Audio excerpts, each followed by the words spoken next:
السلام علیکم اسٹوڈنٹس، امید ہے آپ سب لوگ بالکل خیریت سے ہوں گے۔ آج ہم لوگوں نے سیکنڈ ٹرم کی جو ہے وہ تیاری شروع کرنی ہے، ٹھیک ہے۔ ہمارا فرسٹ ٹرم ہو چکا اور امتحان ہمارا سبق نمبر 9 ہے، جس کے مصنف کا تعارف آج ہم نے پڑھنا ہے، جو کہ ہے مرزا فرحت اللہ بیگ، ٹھیک ہے۔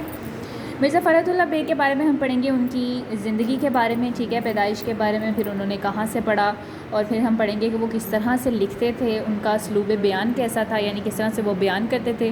پھر ہم یہ پڑھیں گے انہوں نے کس قلمی نام سے لکھنا شروع کیا، پھر ان کی ہم کچھ مضامین کے نام وغیرہ بھی پڑھیں گے، ٹھیک ہے۔ اس طرح سے ہم ایک تعارف بنا کر اس کو بیان کریں گے۔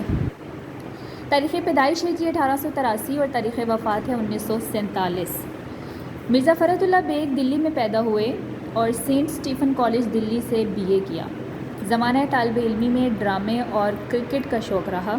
1907 میں حیدرآباد دکن چلے گئے اور پہلے تعلیم اور پھر عدالت کے محکموں سے وابستہ رہے مطلب منسلک رہے، جڑے رہے۔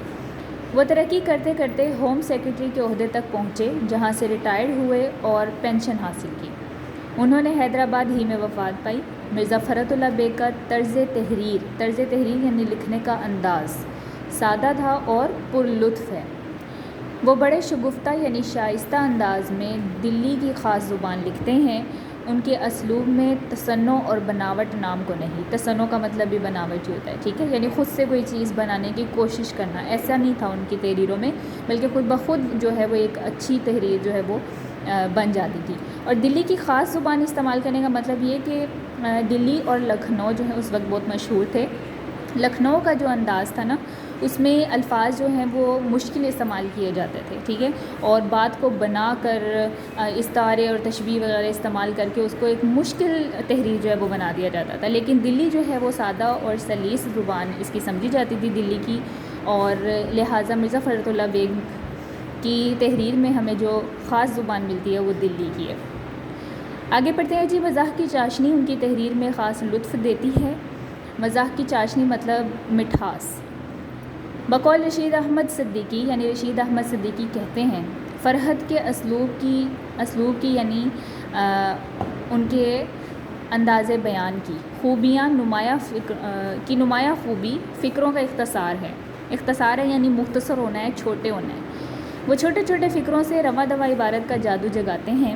فرحت کی تحریروں میں اسلوب کی یکسانیت یعنی ایک جیسا ہونا معجزے کی حد تک قائم رہتی ہے۔ وہ ایک مضمون کو جس رنگ میں شروع کرتے ہیں اسی رنگ میں انجام تک پہنچاتے ہیں۔ ایسا نہیں ہے کہ اوپر کسی اور بات کو بیان کر رہے ہیں، آگے کسی اور بات کو بیان کر رہے ہیں، پھر کسی اور چیز کو پکڑ لیا، ٹھیک ہے، جس کے بارے میں بات کر رہے ہیں وہی مضمون لے کر چلتے ہیں۔ مرزا فرحت اللہ بیگ ابتدا میں یعنی شروع میں مرزا علم نشرہ کے قلمی نام سے لکھتے رہے۔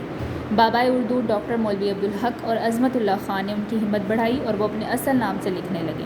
نذیر احمد کی کہانی پھول والوں کی سیر اور دلی کا ایک یادگار مشاعرہ ان کے یادگار مضامین ہیں، ٹھیک ہے۔ ان کے مضامین فرحت کے نام سے شائع ہو چکے ہیں، یعنی ایک کتاب ہے جس کا نام ہے مضامین فرحت، اس کے اندر ہمیں مرزا فرحت اللہ بیگ کے جو سارے مضامین مل جائیں گے۔ وہ قادر الکلام شاعر بھی تھے۔ قادر الکلام کہتے ہیں کلام پر مہارت رکھنے والا۔ میری شاعری ان کے کلام کا انتخاب ہے، ٹھیک ہے، وہ شاعر بھی تھے، لہٰذا انہوں نے جو شاعری کی ہے وہ ہمیں کس کتاب میں ملے گی؟ میری شاعری میں، ٹھیک ہے۔ تو یہ تعارف ہے مختصر سا، آپ نے اس کو اچھے طریقے سے یاد کرنا ہے۔ آج کے لیے اتنا ہی، اجازت دیجیے، اللہ حافظ۔